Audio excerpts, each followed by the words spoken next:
तो ये हमें अगर अपने जीवन में और अपने आसपास के जीवन में, क्योंकि आप सब यहाँ पर इसी के लिए एकत्रित हुए हैं। आप कह रहे हैं कि हमें देश का, समाज का उत्थान करना है, उद्धार करना है, सुधार करना है, तो सबसे पहले तो अपने यहाँ होना चाहिए और इसके बेस पे करना है, अपने ऋषियों के विज्ञान के बेस के ऊपर। आज जिस विज्ञान की हम बात कर रहे हैं उससे 10 कदम आगे हमारा ऋषियों का विज्ञान है।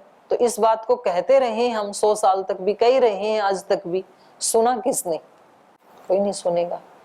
तो उसका तरीका यही है कि अपना जीवन उस तरह का प्रामाणिक बनाएं और जो यहाँ कहा है उसको पूरी प्रखरता के साथ हम प्रस्तुत करें, उपस्थित करें।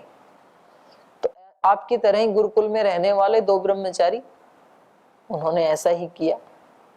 पहले खुद अपना जीवन इतनी प्रामाणिकता के साथ जिया और उसके बाद जो हमारे ऋषियों का ज्ञान था, जो बेस था हमारा सुपर साइंस, उसको प्रखरता के साथ लोगों के सामने उन्हीं की भाषा में प्रस्तुत किया। तो आज सारी दुनिया पतंजलि योगपीठ का लोहा मानती है और आगे भी सुधार होने के लिए योगपीठ की तरफ ही देखती है। तो संसार के सब व्यक्ति उस ब्रह्मचारी की तरफ देखते हैं जो तपस्वी होता है। ये है मुख्य बात, पते की बात ये है।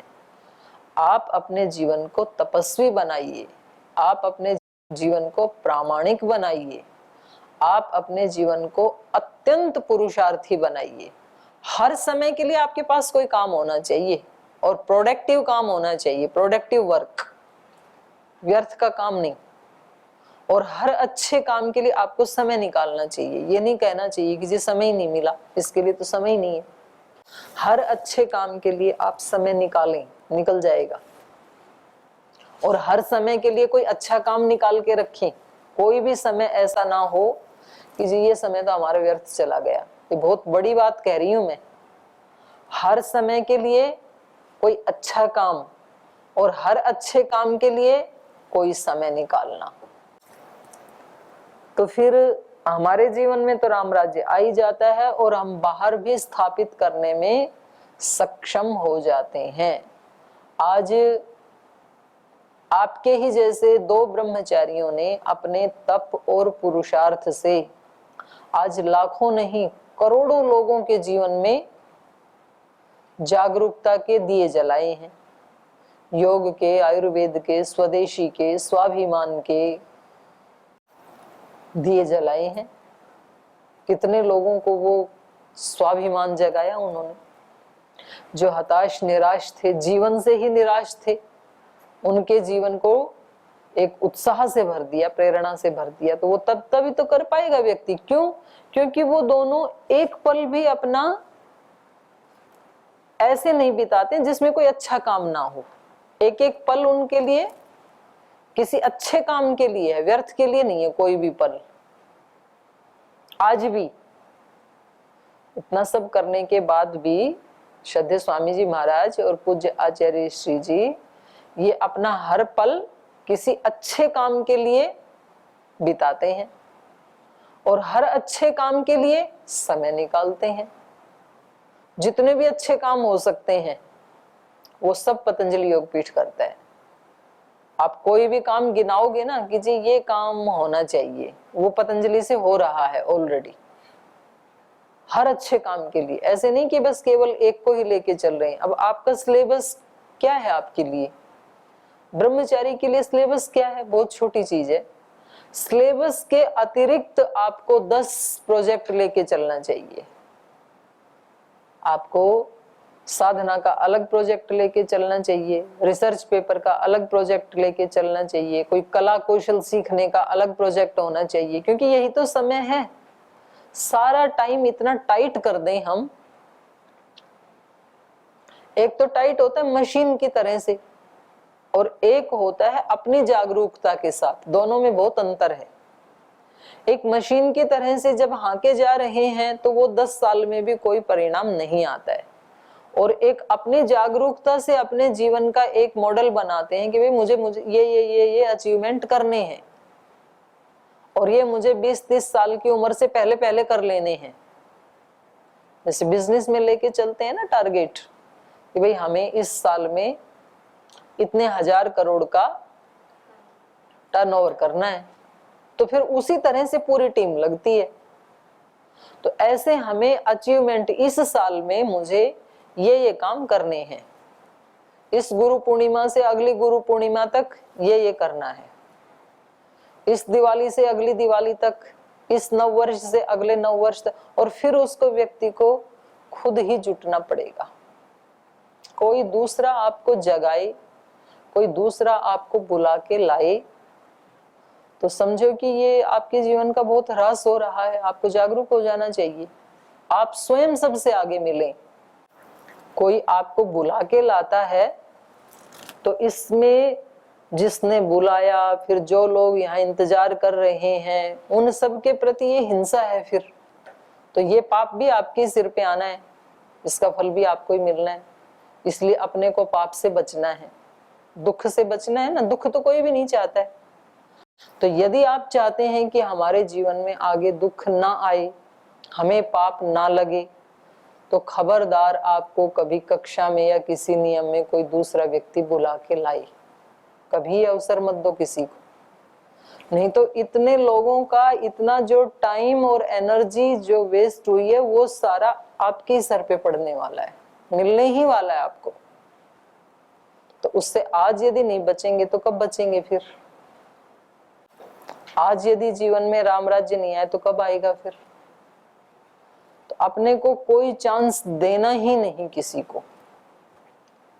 और फिर आप देखो 5-10 साल लगेंगे आपको ऐसे तपने में, तो सारी दुनिया आपकी तरफ देखेगी। फिर न केवल आपके घर परिवार वाले, बल्कि आपसे तो फिर सारी दुनिया आशाएं लगाएगी कि भाई अगर कुछ कर सकता है तो ये व्यक्ति कर सकता है, क्योंकि इसने अपना जीवन इस तरह से तपा डाला है। आज जो तपस्या करोगे, तपाओगे अपने आप को, तो आज नहीं मिलेगा कुछ भी। उसमें थोड़ा धैर्य रखना पड़ेगा। उसका फल आपको 10 साल के बाद मिलेगा देखने को। लोग तो सर आंखों पे बिठाने के लिए तैयार हैं, क्योंकि सब तपस्या नहीं कर सकते, कुछ बिरले होते हैं। वो ढूंढते हैं कि कोई ऐसा मिले तो सही। लोग धन देने के लिए, आपके ऊपर धन की वर्षा करने के लिए तैयार हैं, तो कोई लेने वाला तो हो। तो हमें राम राज्य के लिए इसको आधार बना करके 58वें सर्ग को तो कुछ लिखना भी चाहिए। ये एक तो अपने आप में ही एक लेख बन जाता है। रामायण के काल में सामाजिक मूल्यों का चरित्र चित्रण, एक झलक। और इसमें से कुछ आपको अपने डायरी में कुछ श्लोक तो नोट भी कर लेने चाहिए। जैसे कल हमने पढ़े थे ना, और आज भी आएंगे। जैसे 35 नंबर है, संग्रामे समुपोढ़ हेतु शत्रु पक्ष भयंकरे पलाय मानो बद्धेत यस्यार्यो अनुमते गता। इसको नोट कर लीजिए, क्योंकि ये बाहर के संग्राम के लिए भी और आंतरिक संग्राम के लिए भी, दोनों के लिए समान रूप से अर्थ दे रहा है। ऐसे 34 नंबर, ये नशा मुक्त समाज की स्थापना होनी चाहिए, इसका प्रमाण है ये। और राज स्त्री बाल वृद्धा नाम, ये भी नोट कर लीजिए। 33वीं, समाज में राजा के साथ या अपने से जो वरिष्ठ हैं, महिलाओं के साथ, बच्चों के साथ, वृद्धों के साथ कैसा व्यवहार होना चाहिए। तो राम के राज्य में कैसे होता था, तो उनको पाप माना जाता था। तो चलें आगे चलें। कुछ पूछना है पीछे से किसी को? कोई प्रश्न है क्या पीछे से? चलूं आगे? चलिए आगे पढ़ते हैं।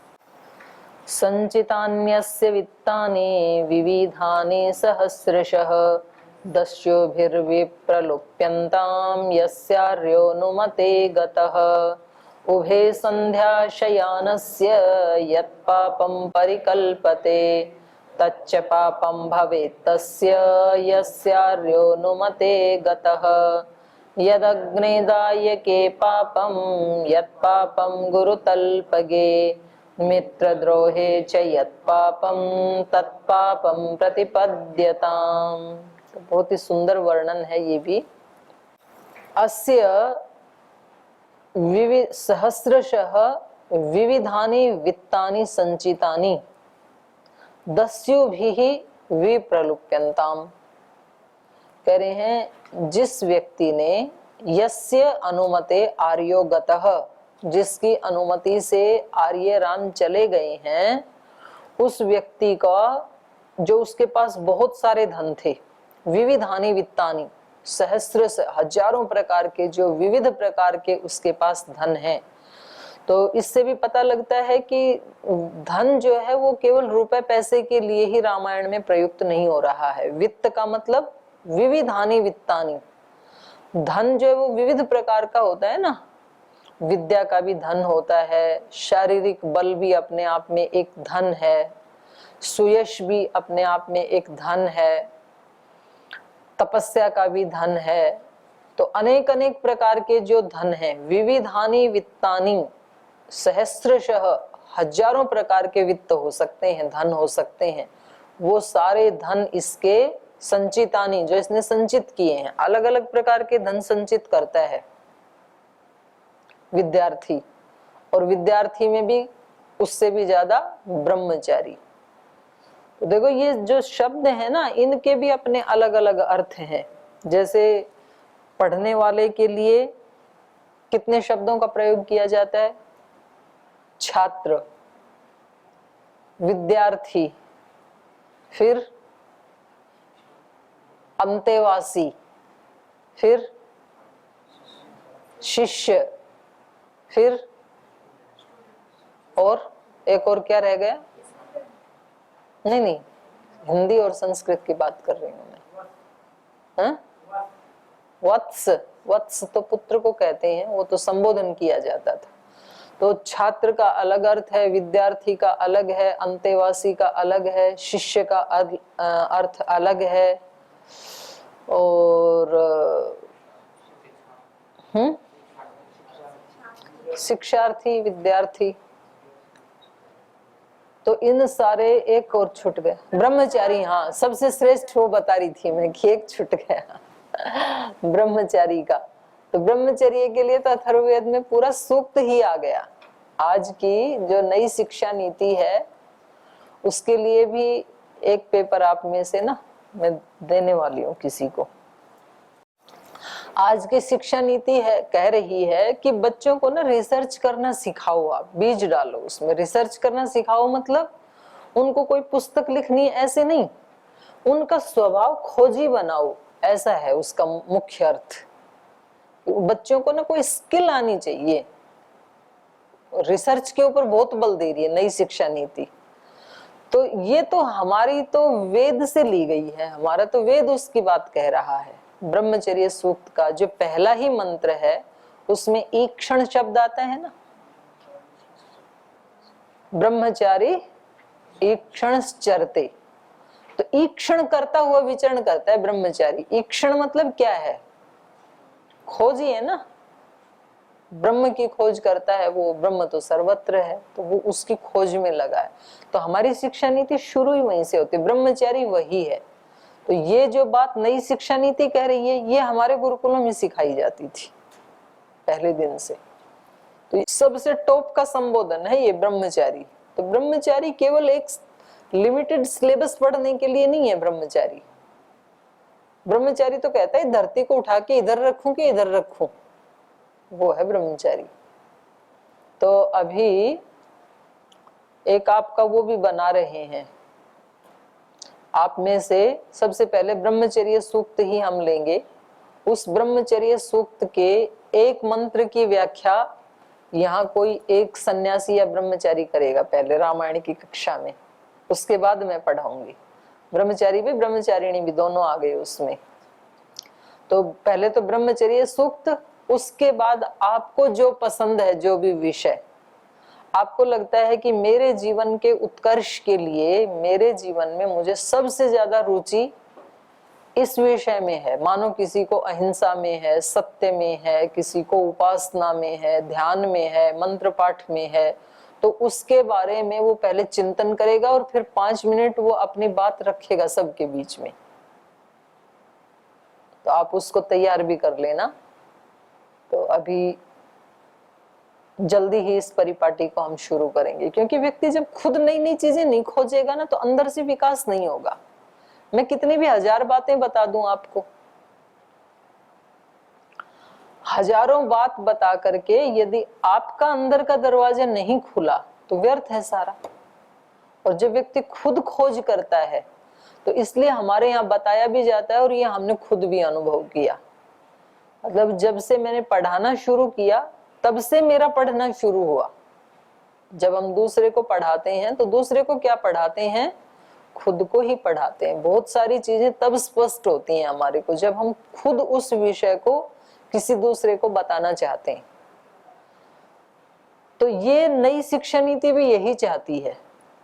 तो ऐसे ऐसे रिसर्च पेपर हमारे गुरुकुल से खूब सारे पब्लिश होने चाहिए। इसको श्रद्धेय आचार्य श्री जी भी बहुत बल देते हैं, श्रद्धेय स्वामी जी महाराज भी बहुत बल देते हैं।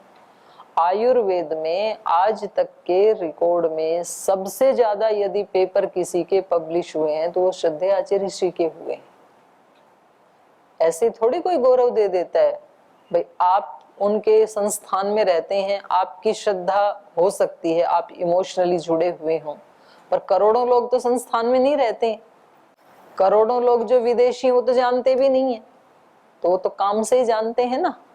तो यदि आप ये चाहते हैं कि ये योग, आयुर्वेद, ये हमारी वैदिक कल्चर, ये केवल भारत नहीं दिग दिगांतरों में ये विस्तार को प्राप्त करे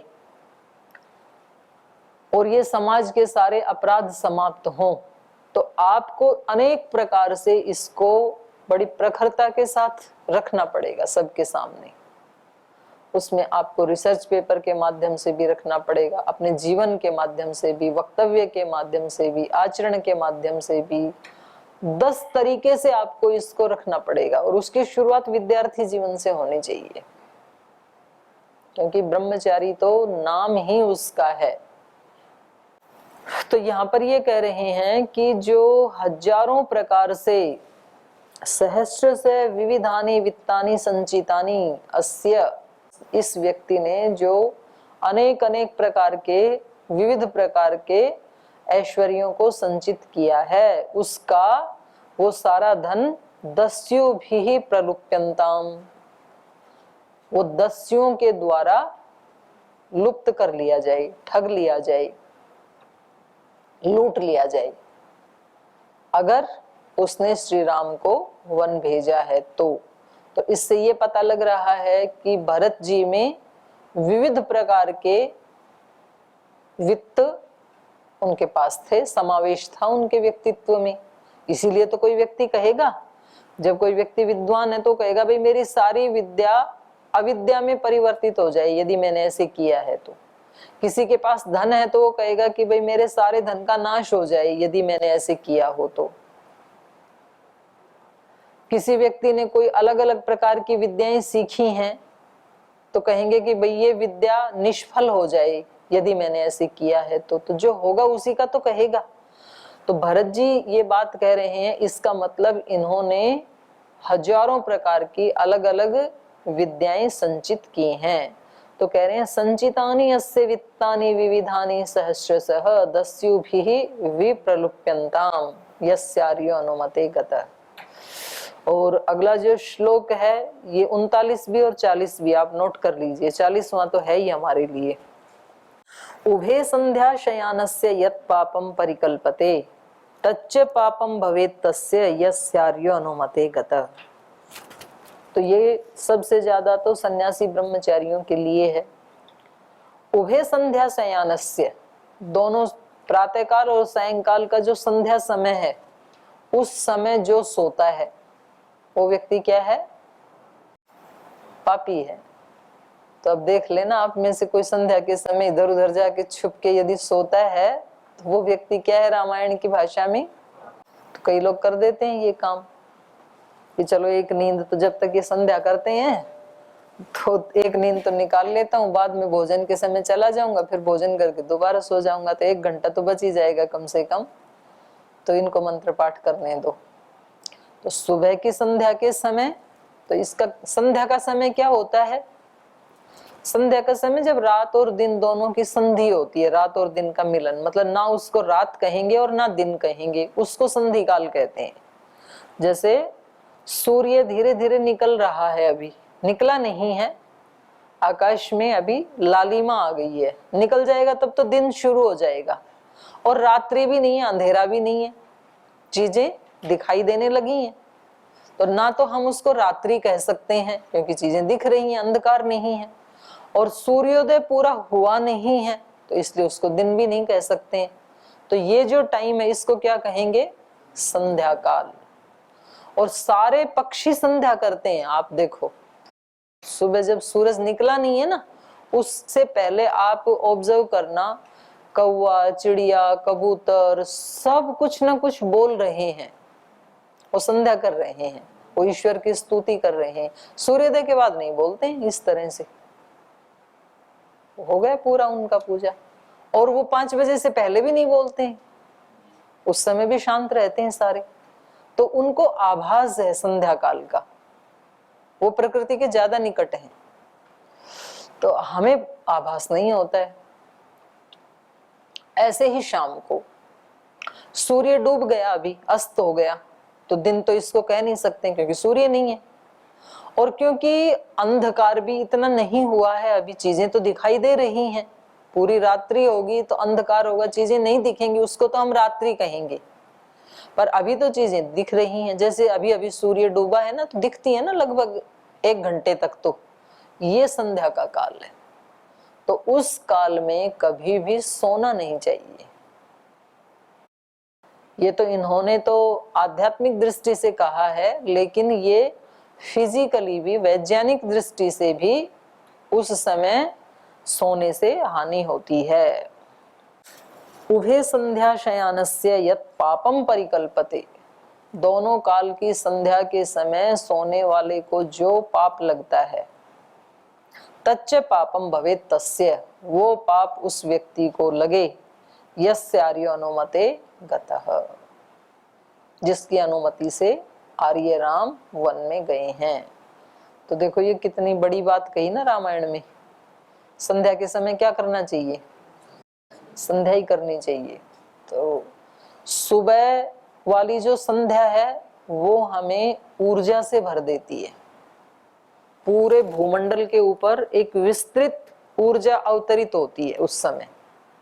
और वो हमने यदि अपने हृदय के, दिमाग के दरवाजे नहीं खोले तो हम उससे वंचित रह जाएंगे, और यदि हमने खोले तो वो हमारे अंदर तक भर जाएगी वो ऊर्जा उस समय।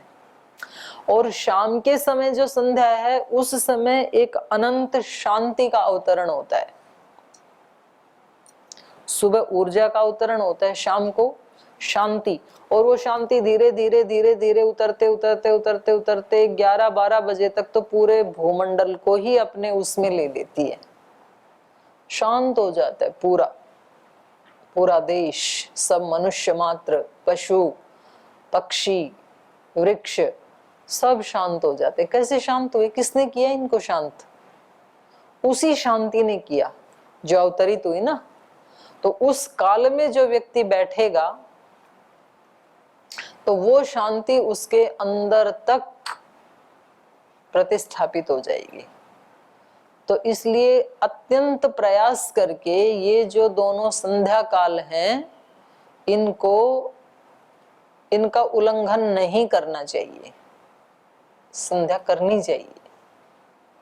संध्या कोई परिपाटी के लिए थोड़ी है जी, गुरुकुल में तो नियम बना रखे हैं, पढ़ें कब सब समय, यहाँ तो कुछ ना कुछ। अरे भाई उसका वैज्ञानिक कारण है, वो सब आपके आंतरिक और बाह्य विकास के लिए है। आप उसकी वैज्ञानिकता को जानें और फिर उसका अनुष्ठान करें तो आपका जीवन दूसरे व्यक्तियों के जीवन से 100 गुना ज्यादा आगे बढ़ जाएगा। आपका सुख, आपकी शांति, आपकी ऊर्जा, श्रद्धा वीर्य स्मृति समाधि प्रज्ञा पूर्वक इतरेषाम, वो जो समाधि लगती है कैसे लगती है? श्रद्धा, श्रद्धा अपने आप बढ़ जाएगी। श्रद्धा कब बढ़ती है? जब किसी चीज का अनुष्ठान करते हैं, तभी तो श्रद्धा बढ़ती है। और वीर्य, आपका उत्साह, आपकी शक्ति, आपका बल। और नहीं तो आप अष्टाध्यायी लिए बैठे रहो कमरे में 12 बजे तक, अगर आपको 100 सूत्र भी याद हो जाएं तो बात क्या। और आप श्रद्धा से, ऊर्जा से अन्वित होकर के बैठो, आधे घंटे में, 1 घंटे में ही वो सारा काम हो जाएगा जो 4 घंटे में होना था। इतनी ज्यादा क्षमताएं हैं आपके अंदर, उनको जगाएं कैसे? तो उसको जगाने के ही ये उपाय हैं। तो जो भी हम कर रहे हैं, शास्त्र स्मरण कर रहे हैं, अपने लिए कर रहे हैं ना। हम विद्वान बनेंगे, हमारा सुयश होगा, हमारा चित्त एकाग्र होगा, उसके लिए कर रहे हैं। कोई किसी दूसरे के लिए थोड़ी कर रहे हैं। दूसरे तो आधे तो कर भी नहीं है, आपके साथ ही कर भी नहीं रहे। आपकी ही कक्षा में जो पढ़ रहे हैं वो कह रहे हैं हम तो याद नहीं करेंगे, तो उनके ऊपर कोई कोर्ट केस थोड़ी किया जा रहा है। ऐसे आप भी बच सकते थे, लेकिन आपने एक वो लिया है, क्या बोलते हैं उसको बिजनेस में, इंसेंटिव क्या बोलते हैं?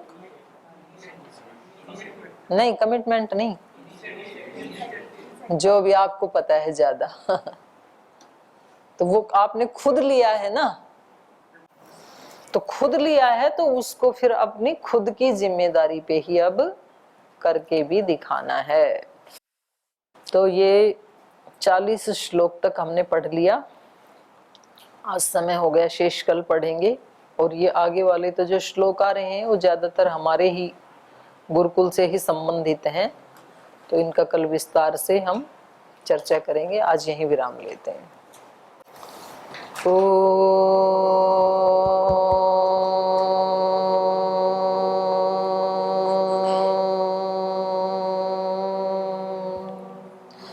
शांति शांति शांति।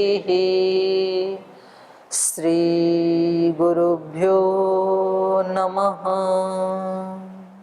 तू ही माता, तू ही पिता है, तू ही बंधु, तू ही सखा है।